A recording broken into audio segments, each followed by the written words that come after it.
वचन, प्यारा वचन, ईशो मसीह का प्यारा वचन, पाव को दीप को राह को रोशन, ये है मसीह का प्यारा वचन, ये है वचन प्यारा।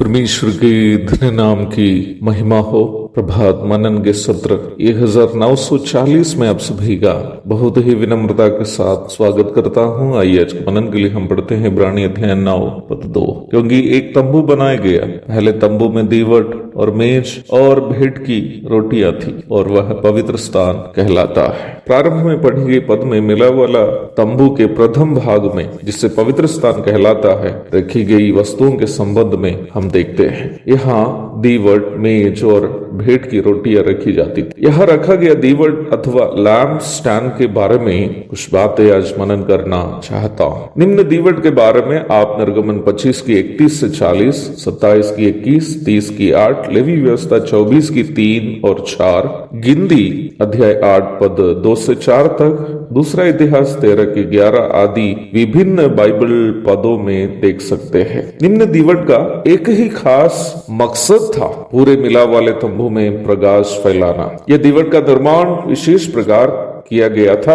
दीवट के बीच वाले हिस्से से दोनों ओर 3-3 शाखाएं होते थे। सभी शाखाओं से दिए जलते थे और पूरे तंबू में प्रकाश देने के लिए इसके अलावा दूसरी कोई चीज नहीं थी। निम्न दीवट की दूसरी खासियत ये थी कि यह पूर्णतः चौके सोने से अर्थात शुद्ध सोने से निर्मित था। तीसरी महत्वपूर्ण खासियत यह थी कि यह दीवट का निर्माण पूर्णतः परमेश्वर के द्वारा दिखाए गया नमूने के अनुसार ढलवाया गया था। पवित्र स्थान में रखा गया इस दीवट के बारे में जितनी भी बातें वचन में अंकित हैं, सभी बातें हमें कई आत्मिक सच्चाइयां सिखाती है। मेरी आशा है कि आप इस बात को अवश्य याद करते होंगे कि सही प्रकार जब हम वचन का अध्ययन करते हैं तो बाइबल के हर भाग में हमें प्रभु यीशु मसीह का दर्शन कर सकते हैं। मिलाप वाला तंबू के बारे में हमारे पूर्व के मनन में जो बात मैं कही थी आप याद कर रहे होंगे। ये तंबू परमेश्वर और मनुष्य के बीच का संबंध को भी दर्शाता है। हमारा अध्ययन आगे बढ़ते समय आप इन महत्वपूर्ण तथ्यों को अवश्य याद रखिएगा। निम्न दीवट के बारे में प्रथम तथ्य हम ये देखे थे कि ये एकमात्र दीवट था जो तंबू को प्रकाशमान करता था। दीवट की यह खासियत हमारे प्रभु यीशु मसीह की ओर एक सीधा इशारा है। हमारे प्रभु यीशु मसीह के यह संसार में जन्म के बारे में नबी यशायाह की बातों का उद्धरण प्रेरित मत्ती अपनी पुस्तक 4 की 14 और 15 आयतों में इस प्रकार किया है। ज़बूलून और नप्ताली के देश, झील के मार्ग से यरदन के पार, अन्य जातियों का गलील, जो लोग अंधकार में बैठे थे उन्होंने बड़ी ज्योति देखी, और जो मृत्यु के देश और छाया में बैठे थे उन पर ज्योति चमकी। जी हाँ, हमारे प्यारे प्रभु यीशु मसीह उन सभी लोगों के लिए जो संसार में आत्मिक अंधकार में है और पाप के भयानक अंधकार में है, उनके लिए ज्योति है। पाप का भयानक अंधकार को दूर करने वाली ज्योति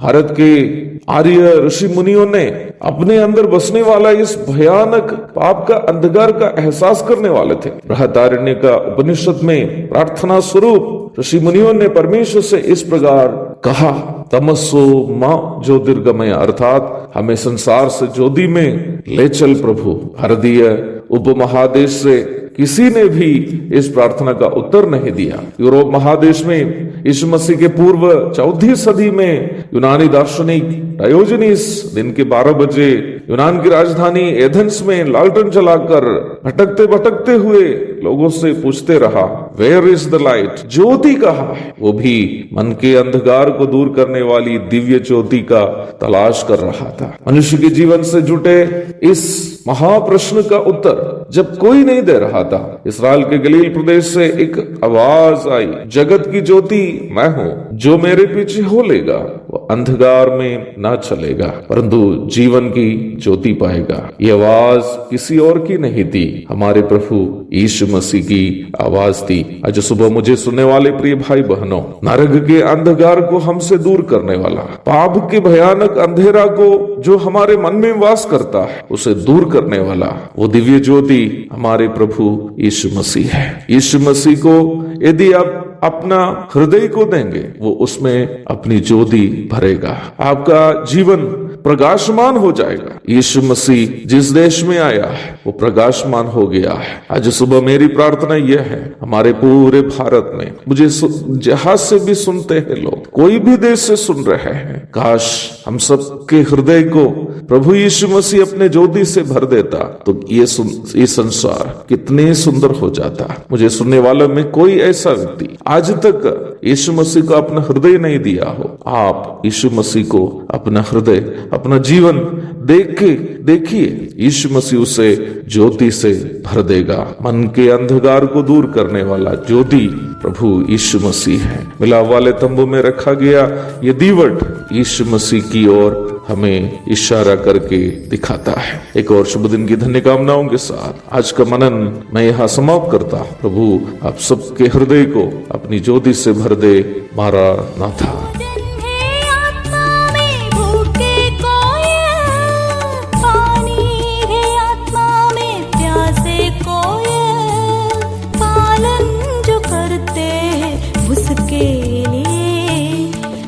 आशीष पाने का साधन है।